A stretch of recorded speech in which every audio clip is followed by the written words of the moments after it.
ನಮಸ್ಕಾರ. ಇವತ್ತು ಒಂದು ದೊಡ್ಡ ಮ್ಯೂಸಿಕಲ್ ನೈಟ್ ಅಂತೇಳಿ ಕಾರ್ಯಕ್ರಮವನ್ನು ನಮ್ಮ ಸಂಪ್ರಭಾ ಅನ್ನೋ ಒಂದು ಅಸೋಸಿಯೇಷನ್ ಮುಖಾಂತರ ಮಾಡ್ತಾ ಇದ್ದೀವಿ. ಸಂಪ್ರಭಾ ಅನ್ನೋ ಪದವನ್ನು ನಾವು ಸಂಘಟನೆ, ಪ್ರಗತಿ ಮತ್ತು ಭಾವೈಕ್ಯತೆ ಅನ್ನೋ ಒಂದು ಅರ್ಥದಿಂದ ಡಿರೈವ್ ಮಾಡಿದ್ದೇವೆ. ಮತ್ತು ಈ ಅಸೋಸಿಯೇಷನ್ ಹೆಸರು central GST, customs, sports, cultural and welfare association ಅಂತೇಳಿ. ಇದು ಒಂದು ಹೊಸ ಇನಿಷಿಯೇಟಿವ್. ನಾವು ಕೋವಿಡ್ ಟೈಮಲ್ಲಿ ಕಸ್ಟಮ್ಸ್ ಮತ್ತು GST ಡಿಪಾರ್ಟ್ಮೆಂಟಿಂದ ತುಂಬ ಕೆಲಸಗಳನ್ನ ಮಾಡಿದ್ವಿ.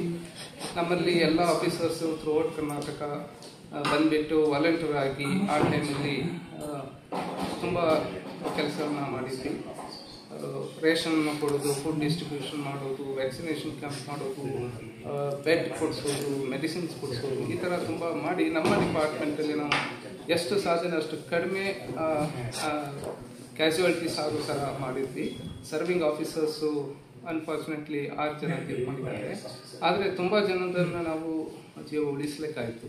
ಸೊ ಆ ಟೈಮಲ್ಲಿ ನಮ್ಮ ಎಂಟೈರ್ ಡಿಪಾರ್ಟ್ಮೆಂಟಲ್ಲಿ ಒಂದು ಥರ ಕಾಮ್ರೇಡರಿ, ಬರಾಬ್ರತೆ, ಒಂದು ಅಫೆಕ್ಷನ್ ಎಲ್ಲ ಬಂದಿತ್ತು. ಅದನ್ನು ನಾವು ಒಂದು ಅಸೋಸಿಯೇಷನ್ ಆಗಿ ಕನ್ವರ್ಟ್ ಮಾಡಿದ್ದೀವಿ. ಇನ್ನೊಂದು ವಿಶೇಷ ಈ ಅಸೋಸಿಯೇಷನ್ದು ಅಂದರೆ ಸರ್ವಿಂಗ್ ಆಫೀಸರ್ಸ್ ಮಾತ್ರ ಅಲ್ಲ, ರಿಟೈರ್ಡ್ ಆಫೀಸರ್ಸು, ಅವರ ಮನೆಯವರು, ಮಕ್ಕಳು ಎಲ್ಲರೂ ಮೆಂಬರ್ಸ್ ಆಗ್ಬೋದು. ಆದಮೇಲೆ ನಾವು ಥ್ರೂಔಟ್ ಕರ್ನಾಟಕ ಇವರೆಲ್ಲರನ್ನು ಒಂದು ಸಣ್ಣ ಸಣ್ಣ ಗ್ರೂಪ್ಗಳನ್ನು ಹಾಕಿ ಮಾಡಿ ಸ್ಪೋರ್ಟ್ಸ್ ಆ್ಯಕ್ಟಿವಿಟೀಸ್ ಆಗಲಿ, ಕಲ್ಚರಲ್, ಆರ್ಟ್ ಮತ್ತು ಡ್ಯಾನ್ಸು, ಸಿಂಗಿಂಗ್, ಈ ಥರದ್ರಲ್ಲೆಲ್ಲದ್ರಲ್ಲೂ ಒಂದು ಆಡಿಷನ್ ಅಂತ ಮಾಡಿ ಅದರಲ್ಲಿ ಯಾರಿಗೆ ಟ್ಯಾಲೆಂಟ್ ಇದೆಯೋ ಅಂಥವನ್ನ ನಾವು ಮುಂದೆ ತರಲಿಕ್ಕೆ ಪ್ರಯತ್ನ ಮಾಡ್ತೇವೆ. ಇದಷ್ಟು ಮಾತ್ರ ಅಲ್ಲ, ನಾವು ವೆಲ್ಫೇರ್ ಆ್ಯಕ್ಟಿವಿಟೀಸ್ ಮಾಡಬೇಕು ಅಂದ್ಕೊಂಡಿದ್ದೇವೆ. ಮತ್ತು ಬೇರೆ ಇದೇ ಥರದ ಅಸೋಸಿಯೇಷನ್ ಮತ್ತು ಸೊಸೈಟಿಗಳ ಜೊತೆಗೆ ಕೆಲಸ ಸೇರಿಕೊಂಡು ಎನ್ವೈರನ್ಮೆಂಟ್ ರಿಲೇಟೆಡ್ ಮತ್ತು ಕೆಲವು ಕೋಚಿಂಗನ್ನು ಕೊಡುವಂಥದ್ದು ನಮ್ಮ ಕರ್ನಾಟಕದ ಮಕ್ಕಳಿಗೆ ಸೆಂಟ್ರಲ್ ಎಕ್ಸಾಮ್ಸ್ಗೆ ಪ್ರಿಪೇರ್ ಆಗೋ ಥರ. ಯಾಕಂದರೆ ಈಗ ಸೆಂಟ್ರಲ್ ಗೌರ್ಮೆಂಟಲ್ಲಿ ನಮ್ಮವರ ಸಂಖ್ಯೆ ಕಡಿಮೆ ಆಗ್ತಾ ಇದೆ, ಅದರಲ್ಲೂ ಸ್ಟಾಫ್ ಸೆಲೆಕ್ಷನ್ ಕಮಿಷನ್ ಅಂಥದ್ರಲ್ಲಿ. ಸೊ ಅಂಥದಕ್ಕೆ ನಾವು ಕೆಲಸ ಮಾಡಬೇಕು ಅಂತ ಅಂದ್ಕೊಂಡಿದ್ದೇವೆ. ಆ ಪ್ರಯುಕ್ತ ನಮಗೆ ಫಂಡ್ ಬೇಕಲ್ಲ, ಫಂಡನ್ನು ಜನರೇಟ್ ಮಾಡಲಿಕ್ಕೋಸ್ಕರ ಈ ಒಂದು ಕಾರ್ಯಕ್ರಮ ಹಾಕ್ಕೊಂಡಿದ್ದೇವೆ. ನಾವು ಅಂದರೆ ಪಬ್ಲಿಕ್ ಸೆಕ್ಟರ್ ಅಂಡರ್ಟೇಕಿಂಗ್ಸ್ ಮತ್ತು MRPL, IOCL ಅವರೆಲ್ಲ ನಮಗೆ ಸಹಾಯಧನ ಮಾಡ್ತಾ ಇದ್ದಾರೆ. ಅದಲ್ಲದೆ ನಮ್ಮ ಡಿಪಾರ್ಟ್ಮೆಂಟಿನ ರಿಟೈರ್ಡ್ ಆಫೀಸರ್ಸು ಮತ್ತು ಸರ್ವಿಂಗ್ ಆಫೀಸರ್ಸು ಅವರ ಸ್ವತಃ ತಮ್ಮ ಕೈಯಲ್ಲಿ ಎಷ್ಟಾಗುತ್ತೋ ಅಷ್ಟು ಹಣವನ್ನು ನಮ್ಮ ಇದಕ್ಕೆ ಸೊಸೈಟಿ ಕೊಟ್ಟಿದ್ದಾರೆ. ಇದನ್ನೆಲ್ಲ ಉಪಯೋಗಿಸ್ಕೊಂಡು ನಾವು ಒಳ್ಳೆ ಕೆಲಸ ಮಾಡಬೇಕು ಅಂತ ಅಂದ್ಕೊಂಡಿದ್ದೀವಿ. ಸರ್, ಇವತ್ತು ಯಾರ್ಯಾರು ಗಣ್ಯ ವ್ಯಕ್ತಿಗಳು ಬರ್ತಾರೆ ಸರ್ ಇಲ್ಲಿ ಕಾರ್ಯಕ್ರಮ ನೋಡೋಕ್ಕೆ? ಗಣ್ಯ ವ್ಯಕ್ತಿಗಳು ಅಂದರೆ ನಾವು ಇವಾಗ ಕೆಲವರು ನಮ್ಮ ಡಿಪಾರ್ಟ್ಮೆಂಟಲ್ಲಿ ರಿಟೈರ್ಡ್ ಆಗಿ ತುಂಬ ಸೀನಿಯರ್ಸ್ ಇರೋರಿದ್ದಾರೆ. ಅದಲ್ಲದೆ ಕೆಲವು ಈ ಕನ್ನಡ ಕಲ್ಚರ್ ಇವುಗಳಲ್ಲಿ ಯಾರ್ಯಾರು ಒಂದು ಸಾಧನೆ ಮಾಡಿದಾರೋ ಅಂಥವ್ರನ್ನ ಕರೆದಿದ್ದೇವೆ.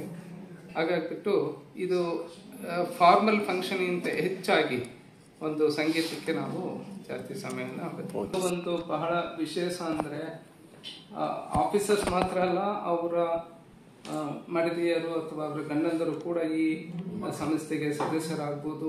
ಉದಾಹರಣೆಗೆ ನನ್ನ ಪತ್ನಿ ಡಾಕ್ಟರ್ ಪಾರ್ವತಿ ಅವರು ಅದಕ್ಕೆ ಮೆಂಬರ್ ಆಗಿದ್ದಾರೆ. ಅದೊಂದು ಉದಾಹರಣೆ ಹೇಳ್ತಾ ಇದ್ದೀನಿ. ಯಾಕಂದರೆ ಇವರು ನಮ್ಮ ಜೀವನದಲ್ಲಿ ನಾವು ಅಭಿವೃದ್ಧಿ ಆಗಲಿಕ್ಕೆ ಅಥವಾ ನಮ್ಮ ಕೆಲಸವನ್ನು ನೆಮ್ಮದಿಯಿಂದ ಮಾಡಲಿಕ್ಕೆ ಭಾಳ ಸಹಕಾರ ಮಾಡಿರ್ತಾರೆ. ಪ್ರತಿಯೊಬ್ಬರ ಹಿಂದೆನೂ ಒಂದು ಹೆಣ್ಣು ಹಿಂದೆ ಇರ್ತಾರೆ ಅಂತಾರಲ್ಲ, ಆ ಒಂದು ಅರ್ಥದಲ್ಲಿ ನಾವು ಎಲ್ಲರನ್ನೂ ಈ ಸಂಸ್ಥೆಯಲ್ಲಿ ಸೇರಿಸಿದ್ದೇವೆ. ಇವನ್ 18 ವರ್ಷ ಆಗಿರುವಂಥ ಮಕ್ಕಳುಗಳು ಕೂಡ ಈ ಸಂಸ್ಥೆಯ ಸದಸ್ಯರಾಗ್ಬೋದು. ಯಾಕಂದರೆ ಅವರಲ್ಲಿ ತುಂಬಾ ಪ್ರತಿಭೆ ಇರುತ್ತೆ. ಆ ಪ್ರತಿಭೆಯನ್ನು ನಾವು ಗುರುತಿಸಿ ಮುಂದಕ್ಕೆ ತಗೊಂಡೋಗೋದು ನಮ್ಮ ಉದ್ದೇಶ. ಎಲ್ಲರಿಗೂ ನಮಸ್ಕಾರ. ನನ್ನ ಹೆಸರು ವಿಜಯ್ ಬಳ್ಳಾರಿ. ಸಂಪ್ರಭಾದ ಸೆಕ್ರೆಟರಿ, ಕಾರ್ಯದರ್ಶಿಯಾಗಿ ಕೆಲಸ ಮಾಡ್ತಾ ಇದ್ದೀನಿ. ಈ ಇವತ್ತಿನ ಪ್ರೋಗ್ರಾಮು ಆ್ಯಕ್ಚುಲಿ ಫಂಡ್ ರೈಸಿಂಗ್ ಅಂತೇಳಿ ಮಾಡ್ತಾ ಇದ್ದೀವಿ. ಎದಕ್ಕೋಸ್ಕರ ಅಂದರೆ ನಮ್ಮ ಇಲಾಖೆಯ GST and customs, central GST and ಕಸ್ಟಮ್ಸ್ಗೆ ಸ್ಪೋರ್ಟ್ಸ್ ಆ್ಯಂಡ್ ಕಲ್ಚರಲ್ ಆ್ಯಕ್ಟಿವಿಟೀಸ್ಗೆ, ಚಟುವಟಿಕೆಗಳಿಗೆ ಧನ ಸಹಾಯ ಮಾಡೋರು ಡೋನರ್ಸ್ ಕಡೆಯಿಂದ ಕಲೆಕ್ಟ್ ಮಾಡಿ ಒಂದು ಎಂಟರ್ಟೈನ್ಮೆಂಟ್ ಪ್ರೋಗ್ರಾಮ್ ಮಾಡ್ತಾಯಿದ್ದೀವಿ. This is our first made in program.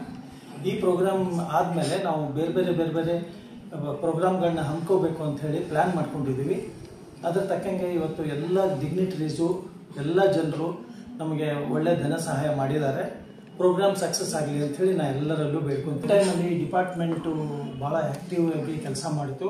Under the able leadership of our commissioner then Shri Narayana Swamy sir ಅವರ ನೇತೃತ್ವದಲ್ಲಿ ನಾವೆಲ್ಲರೂ ವಾಲಂಟಿಯರ್ಸು ಕೆಲಸ ಮಾಡಿದ್ವಿ. ಅದಕ್ಕೆ ಒಂದು ಒಳ್ಳೆ ಹೆಸರು ಕೊಟ್ವಿ, KZRT ಅಂತೇಳಿ, ಕರ್ನಾಟಕ ಜೋನಲ್ ರೆಸ್ಪಾನ್ಸ್ ಟೀಮ್ ಅಂತ ಹೇಳಿ ಮಾಡಿಕೊಂಡು ಎಲ್ಲ ಯಾರ್ಯಾರಿಗೆ ಆಗಬೇಕು ಅದವರೆಲ್ಲರಿಗೂ ಹೆಲ್ಪ್ ಮಾಡಿದ್ವಿ. 50 ದಿನಗಳವರೆಗೂ ಕಂಟಿನ್ಯೂಸ್ 50 ಡೇಸ್ವರೆಗೂ ಮೈಗ್ರೆಂಟ್ ಲೇಬರ್ಸ್ಗೂ ಆಮೇಲೆ ಕಾಲನಿಗಳಿಗೆ 50 ದಿನ ಕಂಟಿನ್ಯೂಸ್ ಆಗಿ ಊಟ ಕೊಟ್ವಿ ನಾವು. ಇದು ಯಾವ ಸಹಾಯನೂ ಇರಲಿಲ್ಲ. ನಮ್ಮ ಓನ್ ಡಿಪಾರ್ಟ್ಮೆಂಟ್ನವರು, ನಮ್ಮ ರಿಟೈರ್ಡ್ ಆಫೀಸರ್ಸ್ ಆಗಲಿ, ಸರ್ವಿಂಗ್ ಆಫೀಸರ್ ಆಗಲಿ, ಅವ್ರ ಕಡೆಯಿಂದ ಕಾಂಟ್ರಿಬ್ಯೂಷನ್ ತೊಗೊಂಡು ಈ ಒಂದು ದೊಡ್ಡ ಮಹತ್ ಕಾರ್ಯವನ್ನು ಮಾಡಿದ್ವಿ. ಅವಾಗ ನಮ್ಮ ಆಫೀಸರ್ಸು, ವಾಲಂಟಿಯರ್ಸು ತಮ್ಮ ಜೀವದ ಹಂಗೆ ತೊರೆದು ಇದನ್ನೆಲ್ಲ ಮಾಡಿದ್ವಿ. ನಾವು ರಸ್ತೆಯಲ್ಲಿ ಹೋಗಿ ಎಲ್ಲರಿಗೂ ಹುಡುಕಿ ಅವ್ರಿಗೆ ಕೊಟ್ವಿ. ಮೆಡಿಕಲ್ ಕ್ಯಾಂಪ್ಸ್ ಮಾಡಿದ್ವಿ. ಆಮೇಲೆ ಒಂದು 26 ವ್ಯಾಕ್ಸಿನೇಷನ್ ಕ್ಯಾಂಪ್ ಮಾಡಿದ್ವಿ. ಆ ಟೈಮಲ್ಲಿ ವ್ಯಾಕ್ಸಿನೇಷನ್ ಪ್ರಾಬ್ಲಮ್ ಇತ್ತು ಅಂದ್ರೂ ಕೂಡ ನಾವು ಮಾಡಿ ಎಲ್ಲರಿಗೂ 27 ಕ್ಯಾಂಪ್ ಮಾಡಿದ್ವಿ ನಾವು. ಅದು ಮಾಡಿದ್ವಿ. ಆಮೇಲೆ ಫುಡ್ಗೆ ಪ್ಯಾಕೆಟ್ಸ್ ಕೊಟ್ವಿ. ಆಮೇಲೆ ಈ ಆರ್ಟಿಸ್ಟ್ಗೆ ಭಾಳ ತೊಂದರೆ ಆಗಿಬಿಟ್ಟಿತ್ತು, ಇಂಡಸ್ಟ್ರಿ ಕ್ಲೋಸ್ ಆಗಿಬಿಟ್ಟಿತ್ತು. ಆ ಟೈಮಲ್ಲಿ ನಾವು ಆಲ್ಮೋಸ್ಟ್ 150 ಆರ್ಟಿಸ್ಟ್ಗೆ ಡ್ರೈ ಕಿಟ್ ರೇಷನ್ ಕೊಟ್ವಿ. ಆಮೇಲೆ ಏರ್ಪೋರ್ಟಲ್ಲಿ ಯಾರಾದರೂ ಊರಿಗೆ ಹೋಗೋರಿಗೆ ಬರೋರಿಗೆ ಅವ್ರಿಗೆಲ್ಲ ಧನ ಸಹಾಯ ಪ್ಲಸ್ ಊಟದ ಸಹಾಯನೂ ಮಾಡಿದ್ವಿ. ಬಸ್. ನನ್ನ ಹೆಸರು ರಜನಿ ರಾಧಾಕೃಷ್ಣನ್ ಅಂತ. ನಾನು ಮುಂಚೆ ಈ ಡಿಪಾರ್ಟ್ಮೆಂಟಲ್ಲೇ ಕೆಲಸ ಮಾಡ್ತಿದ್ದೆ. 10 ವರ್ಷಕ್ಕೆ ಹಿಂದೆ ನಾನು ವಾಲಂಟಿಯರ್ ರಿಟೈರ್ಮೆಂಟ್ ತೊಗೊಂಡು ನನ್ನದೇ ಆದಂಥ ಒಂದು ಸಂಸ್ಥೆನ ಶುರು ಮಾಡಿದೆ. ಮೂಲತಃ ನಾನು ಆರ್ಟಿಸ್ಟ್ಗಳಿಗೆ ಒಂದು ಸ್ವಲ್ಪ ಯಾವ ಥರವಾದರೂ ಸಹಾಯ ಮಾಡ್ಬೋದು ಅನ್ನೋ ಒಂದು ಉದ್ದೇಶದಿಂದಲೇ ಆ ಕಂಪನಿನ ಕೂಡ ತೆಗೆದಿದ್ದು. And then I am in to a lot of projects that we curate. And then ಇದು ಕಂಪನಿ ಹೆಸರು ಮಾರ್ಸ್ ಎಂಟರ್ಟೈನ್ಮೆಂಟ್ ಅಂತ. 11 ವರ್ಷ ಆಯಿತು. ಸೊ ಎಲ್ಲ ಥರ ಕಾರ್ಯಕ್ರಮಗಳನ್ನು ಮಾಡ್ತೀವಿ. ಸೊ ಇವತ್ತು ನಮ್ಮ ಕಂಪನಿ, ನಮ್ಮ ಸಂಸ್ಥೆಯಿಂದ ಇದನ್ನು ಪೂರ್ತಿ ಎಂಡ್ ಟು ಎಂಡ್ ಪ್ರೊಡಕ್ಷನ್ ತೊಗೊಂಡು ಈ ಕಾರ್ಯಕ್ರಮನ ಹಮ್ಮಿಕೊಂಡಿದ್ದೀವಿ. So we are going to have a good time hopefully. ಅಷ್ಟೇ.